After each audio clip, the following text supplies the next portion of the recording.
It was the most important road in history, a river of sand and secrets stretching across the known world. It carried treasures beyond imagination, silk so fine it was called woven wind, spices more valuable than gold. It was a river that fed the endless hunger of empires.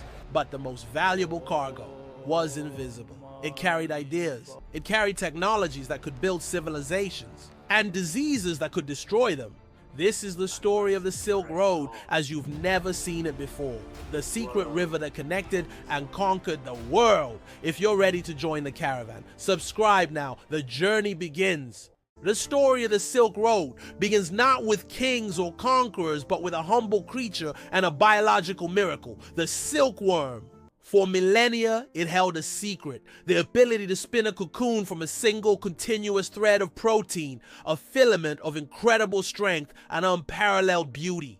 And in ancient China, they unlocked that secret. They learned to domesticate the worm, to carefully unwind this precious thread, to dye it with the colors of the earth, and to weave it into a fabric so light, so soft, it was said to be like touching a cloud.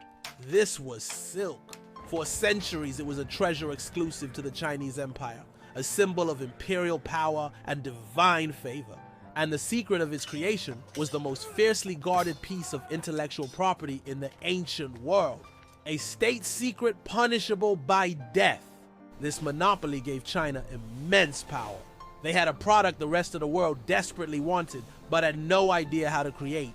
And so began the journey. From the heart of the Han Dynasty, the first caravans laden with this impossible treasure began to push westward. At the remote edges of the world, they met the first traders from the West. Men who had traveled for months chasing rumors of a heavenly fabric.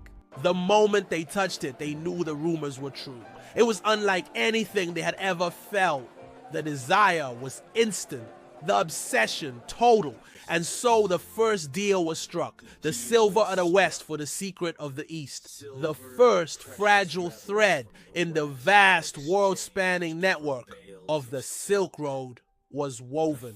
Once the silk left the safety of China, the true journey began. A confrontation with one of the most terrifying landscapes on earth, the Taklamakan desert, which the locals called the place of no return. For months, the caravans endured a relentless trial by fire, a sun that burned without mercy, and a thirst that was a constant maddening companion. The road was littered with the ghosts of those who had failed, their bones a grim testament to the desert's unforgiving nature. The Taklamakan was not just a physical challenge, it was a psychological one. It offered mirages, false promises of water and rest, testing the discipline and wisdom of the caravan masters. But for those who survived the ordeal, the reward was a vision of paradise. An oasis city like Samarkand, rising from the sand like a miracle. These cities were the beating heart of the Silk Road, not just stopping points, but vibrant, chaotic melting pots where the entire world came to trade. Here, the treasures of civilizations were bartered and sold. Silk from China, spices from India, carpets from Persia, glass from Rome. It was the world's first global marketplace. But the most valuable trade was not in goods, but in ideas. Religions, philosophies, and sciences met and mingled in these incredible cities, creating a new, hybrid global culture. And here, we uncover the great secret of the Silk Road. The Romans never met the Chinese. The Chinese never met the Persians. The entire network was a complex relay race, and the masters of this race, the middlemen who controlled the most dangerous and profitable routes, were the Sogdians, a mysterious and brilliant people from the heart of Central Asia. They were the true kings of the Silk Road, turning the immense risks of the journey into unimaginable wealth. In the great oasis cities, the precious cargo would change hands, loaded onto a new caravan, ready to begin the next leg of its epic journey, westward towards the riches of Persia and the endless desire of Rome.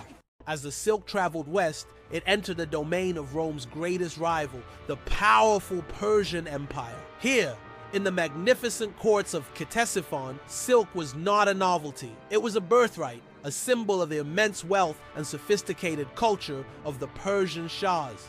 Persian artisans, already masters of their craft, wove the precious threads into their legendary carpets, creating new works of art that became treasures in their own right.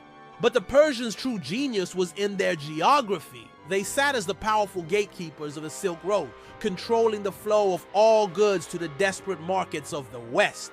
Every thread that reached Rome first had to pass through them, making them fabulously rich in the process. When silk finally arrived in Rome, it was not just a luxury, it was a fever, a madness that swept through the imperial elite. It was a symbol of ultimate status. Roman aristocrats, both men and women, would spend entire fortunes on a single garment, sometimes wearing silk so thin it was scandalously transparent.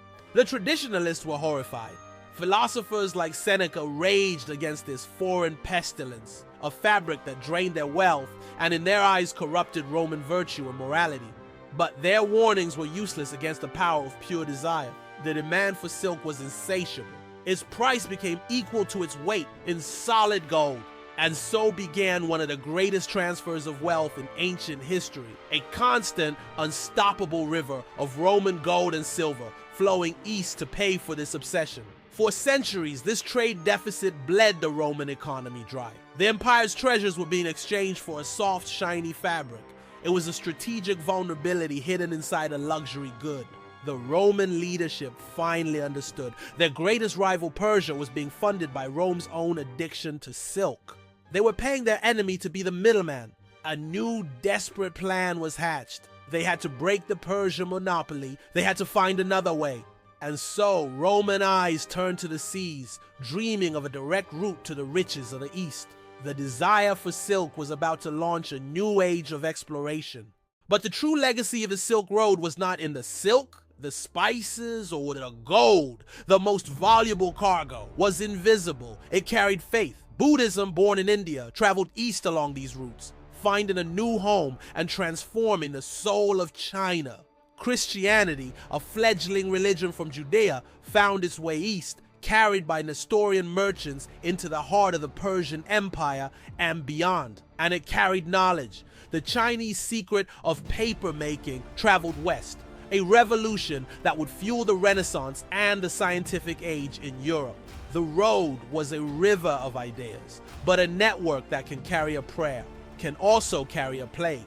In the 14th century, the road carried its deadliest cargo. Hidden amongst the priceless goods, traveling silently from the steppes of Asia, was the bacterium Yersinia pestis. Carried by fleas on the backs of rats, it spread from caravan to caravan, from city to city. The Black Death. It swept across the known world, killing a third of Europe's population.